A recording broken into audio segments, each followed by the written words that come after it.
Greetings, everybody from Baltimore, Maryland. I'd like to thank you for the opportunity to teach a couple lectures in this comparative international systems course. As I'm sure Eric has told you, we are good friends from China, and we're writing this textbook together on comparative international systems. And so Eric asked if I would mind doing a couple lectures remotely on some of the chapters I'm doing, and of course I'm very happy to. So today I will be talking about the African international system. Next week I will be talking about the pre-Columbian American international system. Really, it's just the American international system. So pre-Columbian is a rather Eurocentric way of phrasing it, but we can talk a little bit more about that later. So just to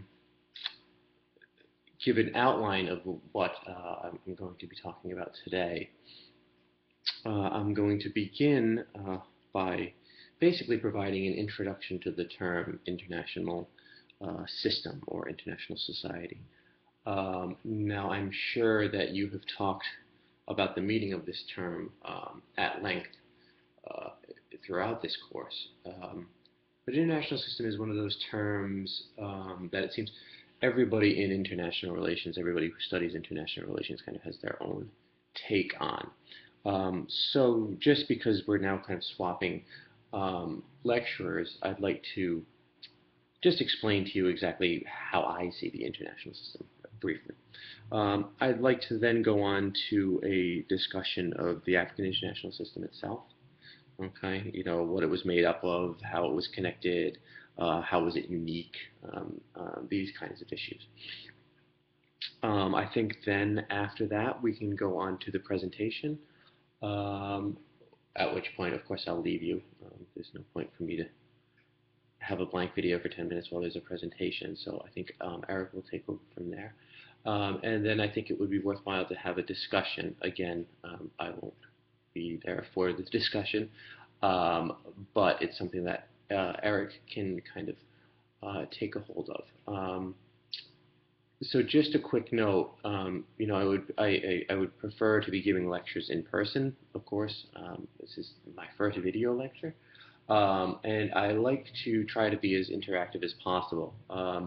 So if there are any issues that come up in the readings, with my lecture, with the paper topic for this lecture, and of course the subsequent lecture, please get in touch with me directly. Okay, I'm kind of I'll be the go-to person for this week if it happens to be Africa that you want to write a paper on at the end of the term. Okay, and I'm more than happy to answer any of your questions through email. Okay, so please be sure to make a note of that. Okay, so I think that kind of handles all the administrative type stuff. So let's talk a little bit about what we mean by international system, what I mean by international system, or what I mean by international society. Now, first things first, sometimes I use the terms international system, international society interchangeably. It's kind of a bad habit, but know that in the context of this lecture, I'm using them in the same context.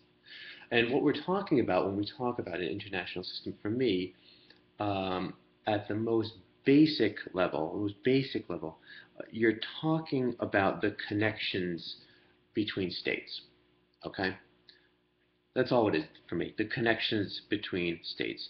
Now, it can be regional, you know, small pockets, like in, say, Africa or East Asia, the Americas, something like that, or it can be global. Okay? A lot of times today, you hear people, particularly scholars, sometimes politicians, talk about the global international system or the global international society. Okay, and you're talking about the connections between states globally or regionally. Also, it can be contemporary or it can be historical. Okay, it's an evolving thing that has changed dramatically across history, across time and space. The problem is that the way that we have thought about international systems, or the way that we have thought about international societies, has been very European. Okay, and in other words, it's the European experience that has shaped how we define what an international system is. So typically in international relations, you see things like comments like sovereign statehood is one of the major characteristics of international society, or European style institutions and practices like diplomacy. These are the kinds of things that constitute international society. And in my view, in Eric's view, I believe, I don't want to put words into Eric's mouth, but I'm pretty sure we see eye to eye on this, is that this is deeply problematic. It's very narrow, okay?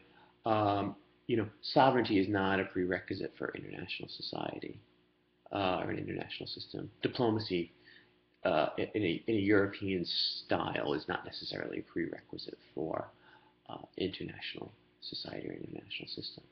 And questions I'm interested in is what can we have an international system that's held together by something like slavery or something like human sacrifice? Okay, and so it's kind of like almost like a mind-opening exercise to kind of get away from these European definitions and kind of examine what other types of international systems there can be across time and space, and have been. Okay, so that's kind of a little bit of a background to the project, and also really what I think about international system. I think that's important to kind of get across, simply because there are so many different definitions of international system. But in essence, again, I'm talking about the connections between states and what kind of connected them. Okay? Very loose definition, because in this course and in the textbook, we deal with a wide range of empirical material. So you need a kind of loose definition to sort of fit everything together. Okay? Having gone through that, and so hopefully we're all on the same page here. This is usually the point at which I would ask any questions, but I can't do that here. But so we'll go on to sort of today's topic. So what I want to discuss today is how Africa, more specifically sub-Saharan Africa, of course, fits into this discussion of international systems and different international systems and different things that held states together, this kind of thing. Okay. So let's begin to kind of come to grips with the African international system. We'll begin with a little bit of historical background. Okay. And right off the bat, you're kind of hit with an issue, and that issue is prehistory. Okay. This is a very interesting concept. Prehistory, right? In other words, before history. Now, history, believe it or not, is thought of as something that's written down almost exclusively. So before written records is prehistory, right? So with Africa, very little was written down before the European arrival in the 1432, okay, on the west coast. Some stuff on the east coast from Arabs, but really very little of Africa's actual history was written down. Okay, so this presents a big problem. Okay, so you have to go by oral traditions, stories, and quite possibly myths that were passed down from generation to generation. Okay, you have to rely on archaeological digs. You have to rely on anthropology, and again, that kind of ties into the idea of oral tradition. You have to rely on linguistics. Okay, so these are all the kind of tools that people use to determine what happened before history began in Africa. Okay, and this is sort of a wider problem with non-European IR in general. Okay, this idea of prehistory. Okay, so what scholars have uncovered, and where I like to begin, is with the Bantu expansions. Okay, now again, this is mostly anthropological, archaeological, linguistic research. Okay, um, and because of that, there's a number of explanations of what actually happened here um, in during this time in African history. We're talking about 3000 BC, where the general consensus is when this Bantu expansion kicked off. So what's clear, however, is that there was some sort of migration of the Proto-Bantu speaking peoples from West Africa down, I'm talking, contemporary Ghana, around that area, to into Central Africa and downwards towards South Africa. Okay. Now there are some scholars which claim this was a migration. Simple migration is people with as population movement. There's others who claim that it was a colonization, that the Proto-Bantu people were more advanced than the other peoples in Africa in terms of their ability to make metal tools, things like that, and so they were far superior and were able to sort of colonize and expand down into southern Africa. Um, there's scholars on both sides of the debate. But what's important is that this migration, colonization, expansion, whatever you want to call it, did occur, and there's linguistic evidence for it. A similar family of languages stretching that whole part of Africa. What I'm most concerned about, from the standpoint of international relations and the historical origins of an African international system, is that you have a similar language, you have similar culture, you have similar customs, you have similar religious beliefs, and you have similar technological abilities that spread from Western Africa down to almost Southern Africa. Okay, so right there you have an argument that you're starting to develop a sort of international system uh, type environment in Africa, in that part of sub-Saharan Africa. Okay? And that's what is the most concern to us at this point. Okay. And again, this started very early, a number of waves of expansion, but you can talk about 3000 BC as the start of the Bantu migration. So you have this kind of the origins of this international system. Now, what made up this international system? What shaped it? What constituted it? Okay. Now, ironically enough, it's really the environment. Okay, and this is something that we don't talk about enough in international relations, is the role of the environment, particularly historical international relations. We don't talk about it enough. As in a historical example, to go off on a little bit of a tangent, China and England, before sort of the Industrial Revolution, were relatively comparable in terms of their development. Now, what was it? What are some of the explanations for England's dramatic rise? Was because England is such a wet country, okay? And because England is so wet, it drove British people to figure out a way how to drill and get down and get coal, right? Whereas China is very dry, they didn't have to worry about such issues. So here's an explanation where the environment in England actually led to all this innovation and led to England becoming a global power. So again, the central importance of the environment. Now in Africa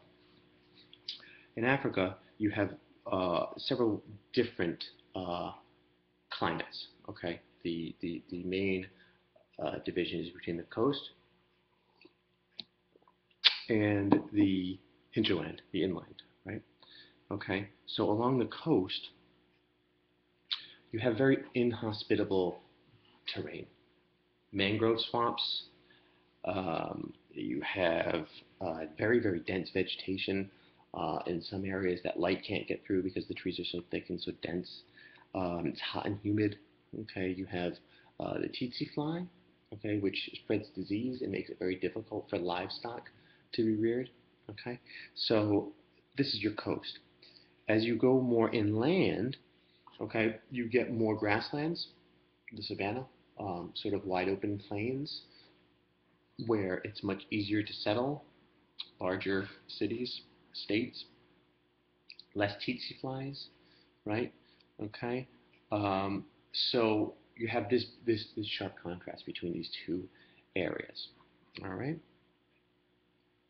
and my argument, and most people agree, is that these two environmental conditions kind of shaped, not kind of, they did shape the types of states that one finds in Africa. Okay, in this sort of prehistory period. Okay, so in the coastal areas, you get what many people have called stateless societies. Okay, I don't particularly like the term, but that's kind of what they're called in the literature by anthropologists and historians alike. So stateless societies. These are your sort of, I guess you could say, your stereotypical African states. You have hunters and gatherers. You have people who live together, but there's no real political organization. There's no bureaucracy. There's no sort of judicial systems. Okay, all the things that you would classically think of as the state, a judiciary, ruling council, etc., etc. You don't really have this in these stateless societies. You don't have this in the stateless societies. Okay, you're also talking about 1,000 people or less. Okay, so you're talking about very small states. Okay, but they were certainly states. I mean, they were certainly political units. Okay, I mean, they were bound together in some sort of way. Okay, it's just that they lack those classical institutions that we associate with the state. So,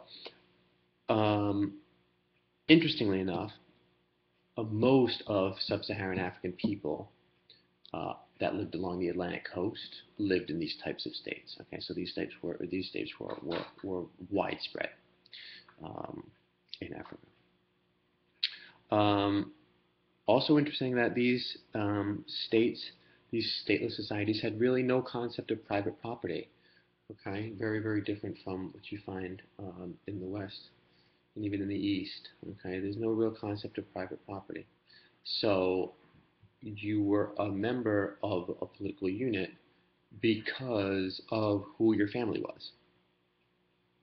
Okay, which is very, very different from how we think about it today and how Westerners have traditionally thought of it, right? I'm American because I live in America. I was born here, right? Not necessarily because my parents were. Okay, and America is a very real thing. It's not a transient unit. Okay? It's very different than how we think about it today. These stateless societies interacted quite a bit. Okay, there were often alliances between them, broken alliances, war, trading, intermarriage, these kinds of things. Relationships between these societies were thought to be very, very close, very close. Okay, in sort of locally populated areas.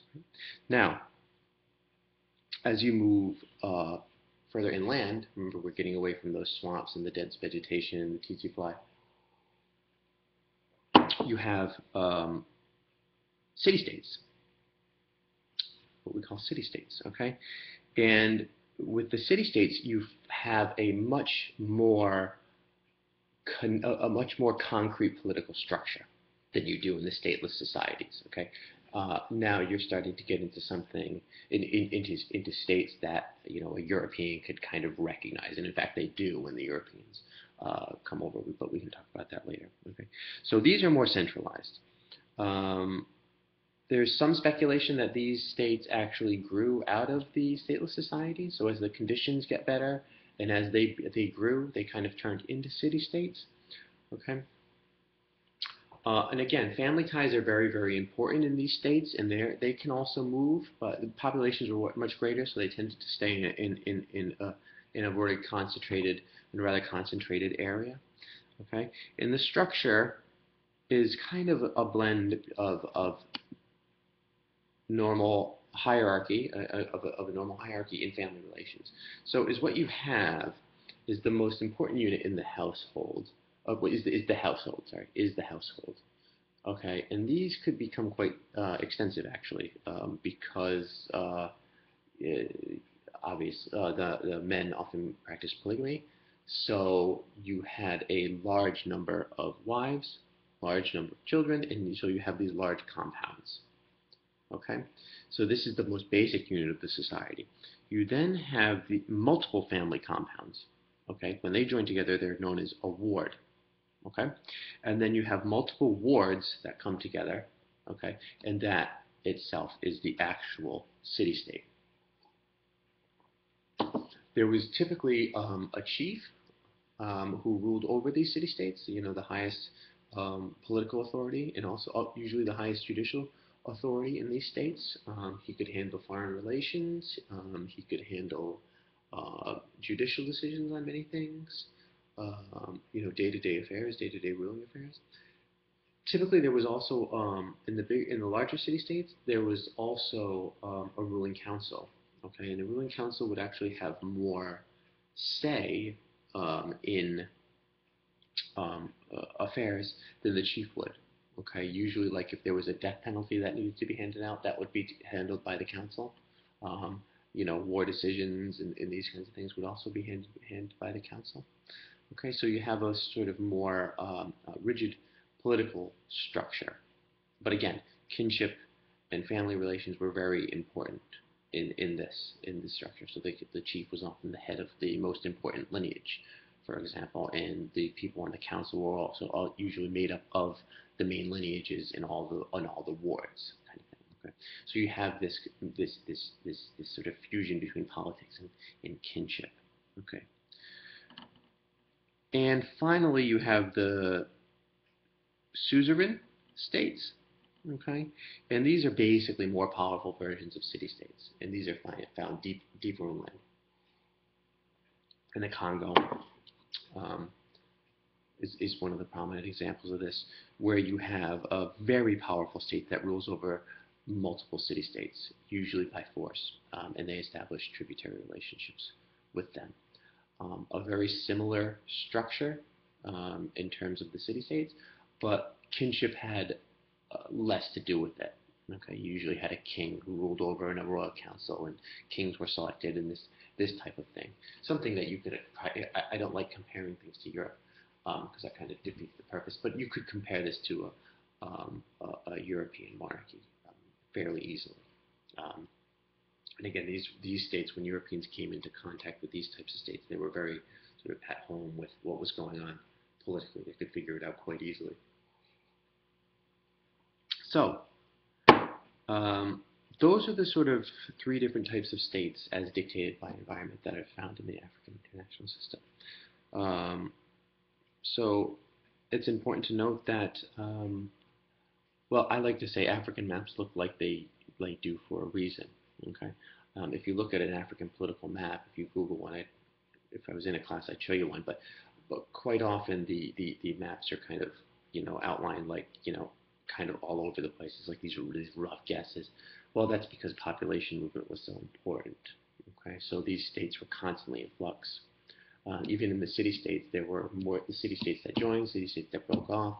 Very difficult to have a concrete map like you have that in Europe or the Americas. The border between the U.S. and Canada is a nice straight line, right? You didn't really have that, again, because it's kind of this notion of private property was not that central in Africa. Okay. So now that we know what the states were, let's talk a little bit about what held this all together. Okay, what turned this into an international system? What made Africa an international system? The first thing that really jumps out is trade. Okay, the amount of trade that was going on in Africa from a very early period is staggering. Okay, you have historians, archaeologists generally argue that Africa was basically completely connected by trade by 400 AD. Now, this was the relay trade, though. There's a difference, okay? Relay trade is where things are passed from village to village to village to village to village. Okay, so from a very early date, you had relay trade that was connecting almost all of Africa. Okay, it isn't until later on where you begin to develop direct long-distance trade, and this can be dated around 1300, give or take. Okay, so the early trade, again, relay trade, runs from village to village. Okay, now this was particularly common in the stateless societies. Very difficult because, like I said, the tsetse fly made it very difficult for livestock, horses, stuff like that, to be used because the tsetse fly carried disease. Okay, so it becomes very difficult to have operate a long distance trade route. Yeah. But again, it's a very efficient way to transport goods.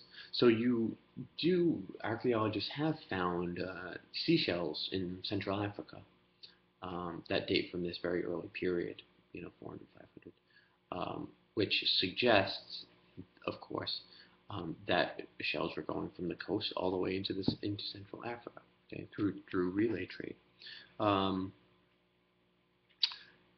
Things that were traded, shells, agricultural products, fish, so coastal societies, a lot of coastal stateless societies that were based entirely on fishing. Their economy was based on fishing, and they traded with other societies who were more agricultural. Okay, skins, grains, salt. Salt was a big one. Salt was a very important trade good. So then later on you begin to have more long distance trade, and this is when you start to see more valuable commodities come into the picture. Okay, so when copper and iron is found in around Zambia, trade hubs emerged there, and of course the states there wanted to control that very valuable material. So long distance trade develops, okay, rather than this relay stuff. So it's at this point that you begin to have overland routes that develop across Africa. You also have sea routes that connect West Africa up around Ghana, Senegal, that area, all the way down to Angola, with trade being carried through very, very, very large canoes, okay, that could hold 7,500 people. And so there would be sort of trade missions back and forth. So you had overland routes. In Central Africa, you had water routes along the coasts, East Coast, West Coast, and you also had trade goods coming in from North Africa, from Europe. Okay, so Europe was trading extensively in Timbuktu, places like that, and that brings European goods in small quantities into sub-Saharan Africa. Okay. Now, with trade being so important, there were sort of a number of practices, customs, whatever you want to call them, that were designed to protect trade, right? So one of these is called the Indico system. Okay, it's almost like a blood brotherhood of traders that protected traders in Central Africa. So the traders who were part of this group were guaranteed protection by chiefs in the area. Okay, so they're allowed to pass freely, no duties, and chiefs were obliged to provide protection for them if necessary. Okay, in the smaller societies, it was common for traders to sort of develop kinship ties with one another, sort of join each other's families, as it were, as a way to provide protection. Some of the small stateless societies would travel together. The entire state, the entire society would sort of get up and move to protect traders and to make sure that trade was running smoothly. Okay. Also, trade was completely centered around the market. Okay, so markets were scheduled to correspond with the type of trade that was going on in the state that particular day. Okay, so local trade, which would be if in the larger city states would be, women and men sort of trading the goods that they had. Those would be held daily. Those markets would be held daily, or trade with neighboring states. Okay, and then weekly markets for interstate trade. Okay, so neighboring villages would sort of meet at convenient places, state borders, river, a place where the river pooled, open fields, these kinds of places. They would meet there once a week to exchange goods. And then when long distance traders would come in, then that would have a market usually every month, about every month. Traders from long distances would come in, and they would have those types of markets. Okay, so all these things to sort of to ensure that trade was a success and trade sort of flourished in Africa were in place. Protection for traders and a way for them to sort of sell their goods. So clearly then it was not a sort of trade. It was not in economics in Africa. It's not really a haphazard process. Okay, there were institutionalized practices and patterns that sort of shaped trade and dictated how trade was to be performed, right? So, interestingly, trade also shaped many of the states in Africa. Okay, so of course, the states that were closer to important trade routes, where you found high concentrations of valuable things like salt or metals, things like this, these states tended to be the most powerful states. Okay, and also along trade routes, you had states that emerged. There were people who traveled along the trade routes and set up states at 15, 20, 30, 40, 50-mile intervals to sort of ensure that trade went smoothly along the lines, right? Okay. So let me continue here. So the next thing I want to talk about after trade and economics is slavery. Now, why slavery? Why slavery? It's kind of a peculiar thing to talk about in terms of constituting an international system, right? Well, not necessarily, given that it was practiced across Africa, and it was something that everybody understood and basically everybody participated in some form or another. Okay, so in this sense, it was a sort of constituted practice of the international system. Okay, as strange as that might sound. So, slavery. Now, I think it's important right off the bat to note that we're not talking about sort of European American transatlantic slave trade here. Okay, so when you're talking about that, you're that type of slavery, the European type of slavery, or the American type of slavery, I guess I really have in mind here, is shackle slave markets, transportation across the ocean, a subclass of people with no rights or anything like that. So we're not really talking about this. You're talking about a completely different notion of slavery, and that's really important. That's really important to recognize that have been throughout history, slavery has always existed, but it's very different. Okay, the type of slavery that happened in Africa is very different from the type of slavery that happened during the transatlantic slave trade. So, what was African slavery like then? Well, slavery in Africa was typically not perpetual. Okay, so in American slavery, you have this idea of perpetual servitude, where you're a slave, your kid's a slave, his kid's a slave, his kid's a right. So on and on and on down the family line. They never break free. Okay, so this really wasn't the case in Africa. They didn't really have this idea of perpetual slavery. Okay, you had kind of slave dealers in Africa who would sell slaves back to families, and this was kind of a common occurrence. Also, because the notion of kinship was so strong in Africa, you really didn't have families separated in slavery like you did in the Americas. okay, and in Europe. Um, Slavery was often a legal punishment. Okay, we're very lucky that in the early, I believe it's the early 1800s, a researcher went to Africa and interviewed a bunch of ex-slaves in Liberia, Sierra Leone area, and sort of asked why did you become a slave? Why did you become a slave?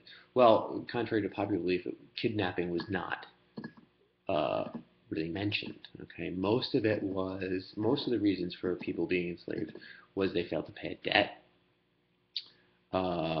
they committed some sort of crime.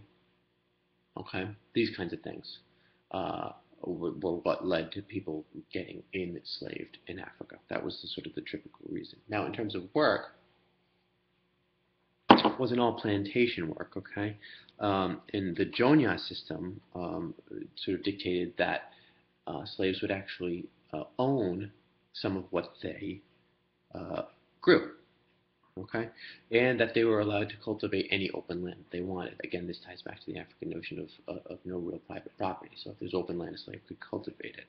Okay. They also performed a variety of tasks: soldiers, advisors, guards, trade assistants, administrators, these kinds of things. Okay. So very different picture of slavery than what we might have heard of in other parts of the world. Um,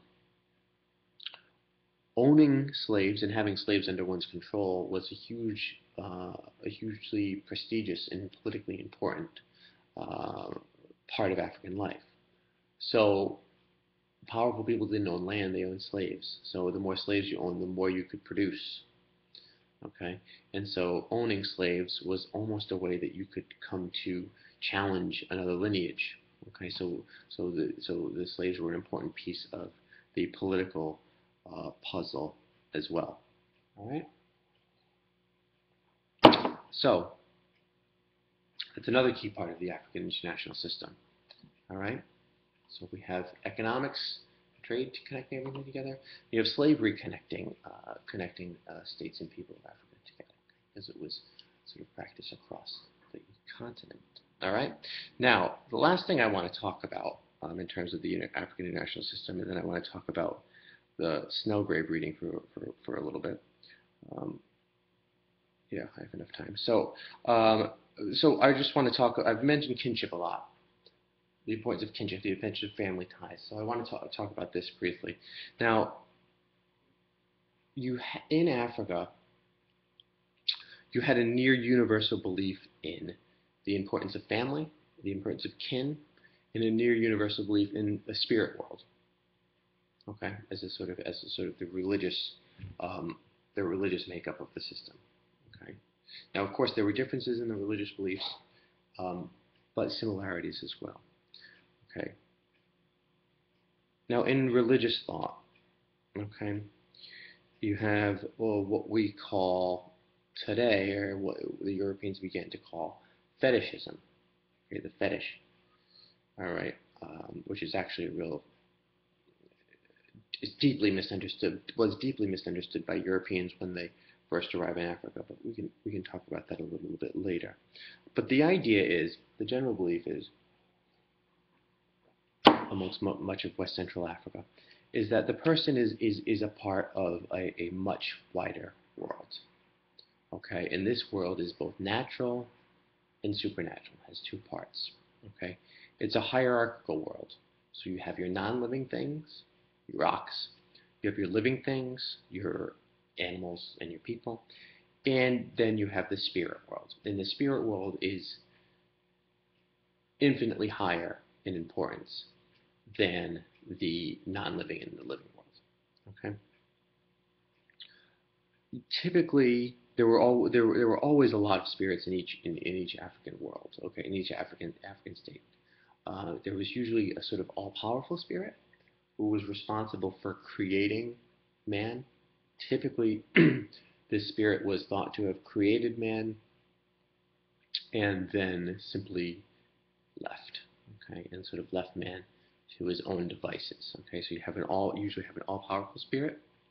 Okay, And you have, in all African societies, you have priests, sometimes priestess, who communicate with these deities or who try to communicate with these deities in elaborate ceremonies.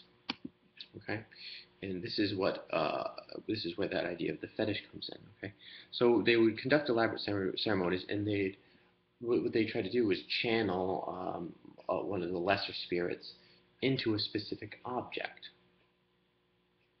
Okay, so whoever gets that object is then in control of that deity, that spirit.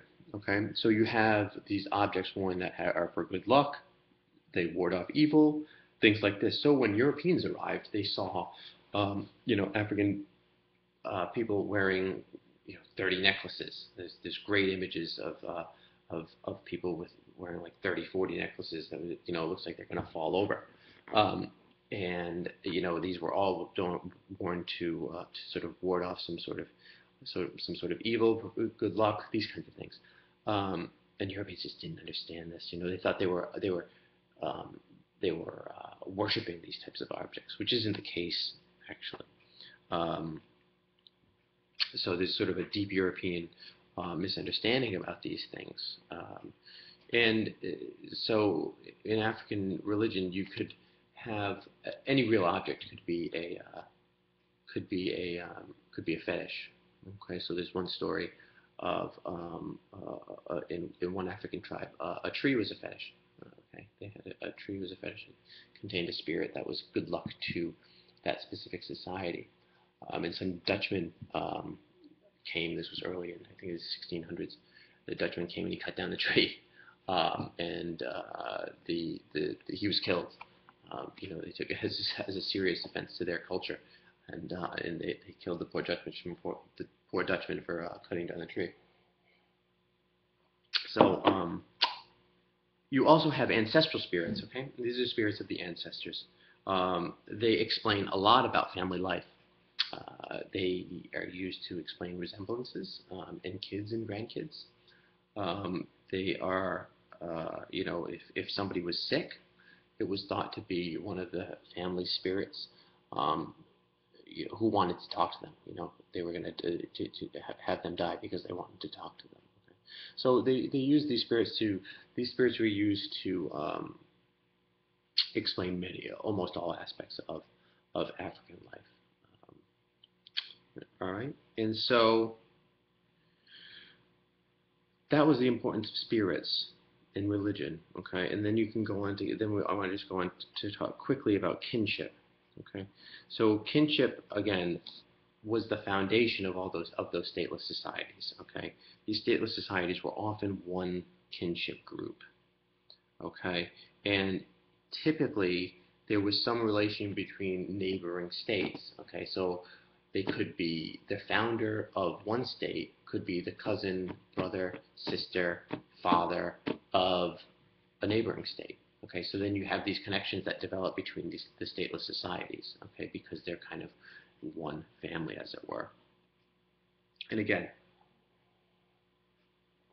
similar role play by kinship actually in the city-states. Okay, so again, you have states connected in family terms. And you have a strong importance of ancestral values in these city-states and in the stateless societies. Okay, so what the ancestors proclaimed was important, say it's obtaining wealth, something like this.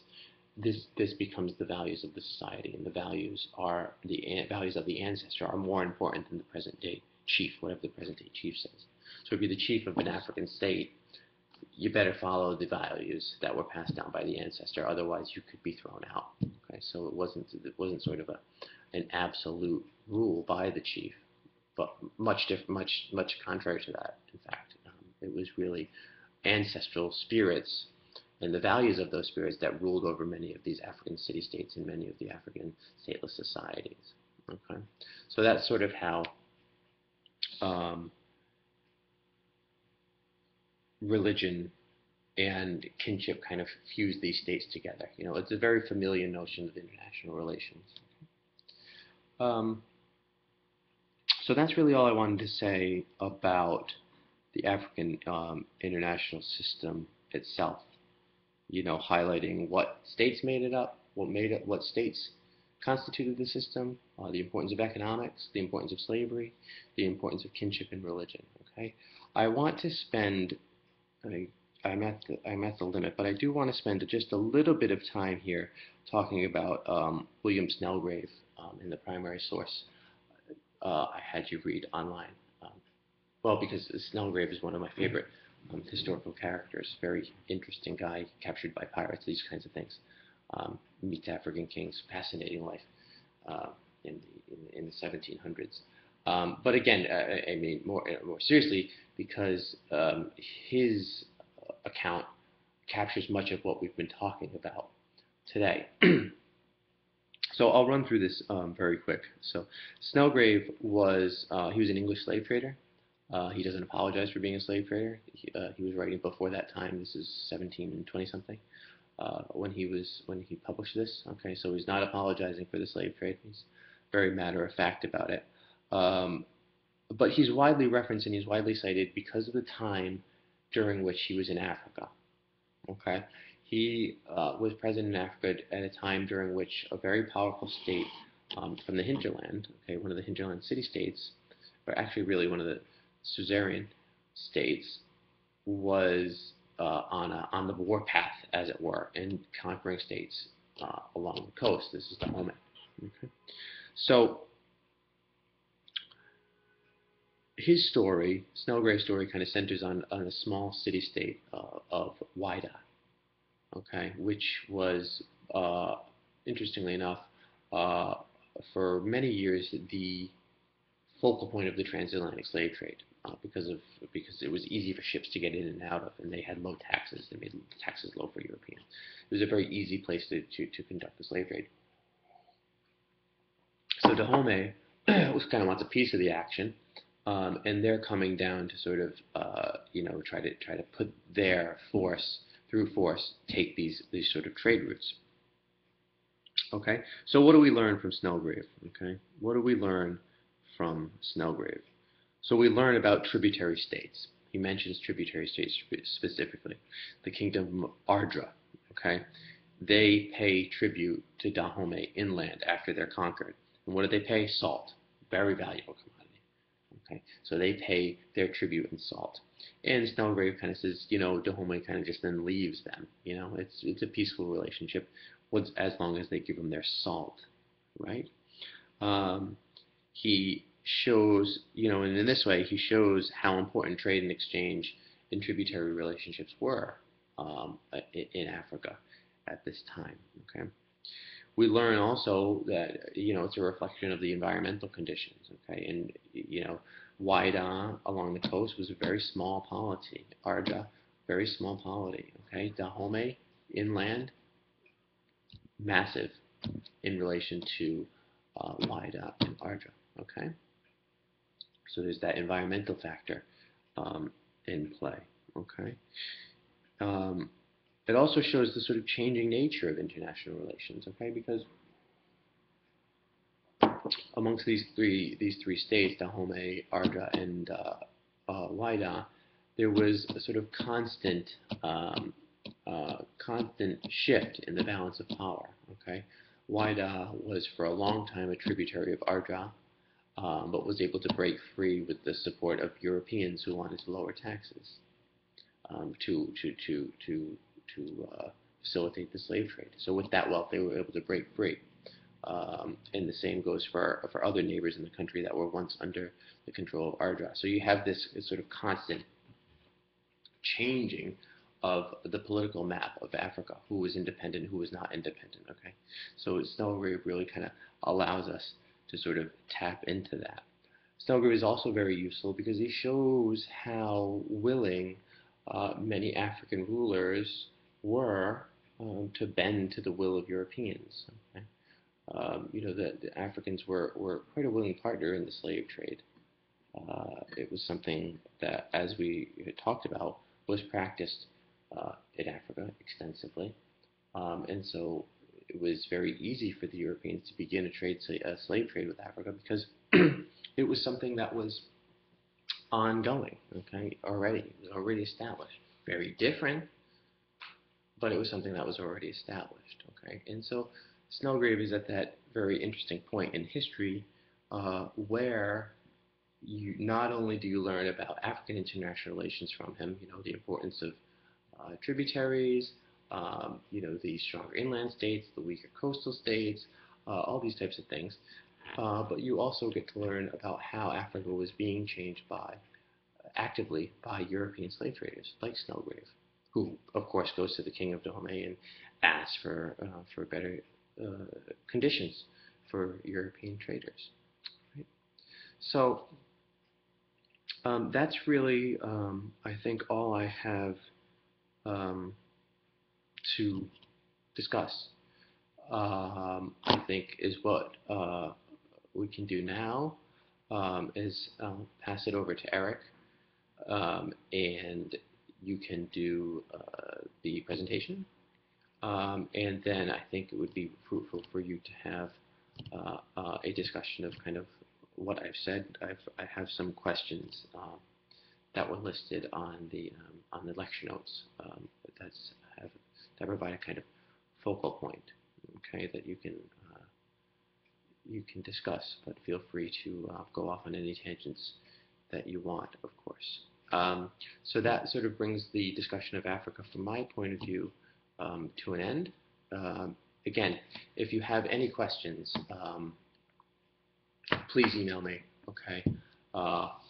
And we can go from there. All right, so thanks for listening, thanks for watching, and I will see you again next week to talk about the international system that was present in the Americas. Okay, so thank you. Have a good day.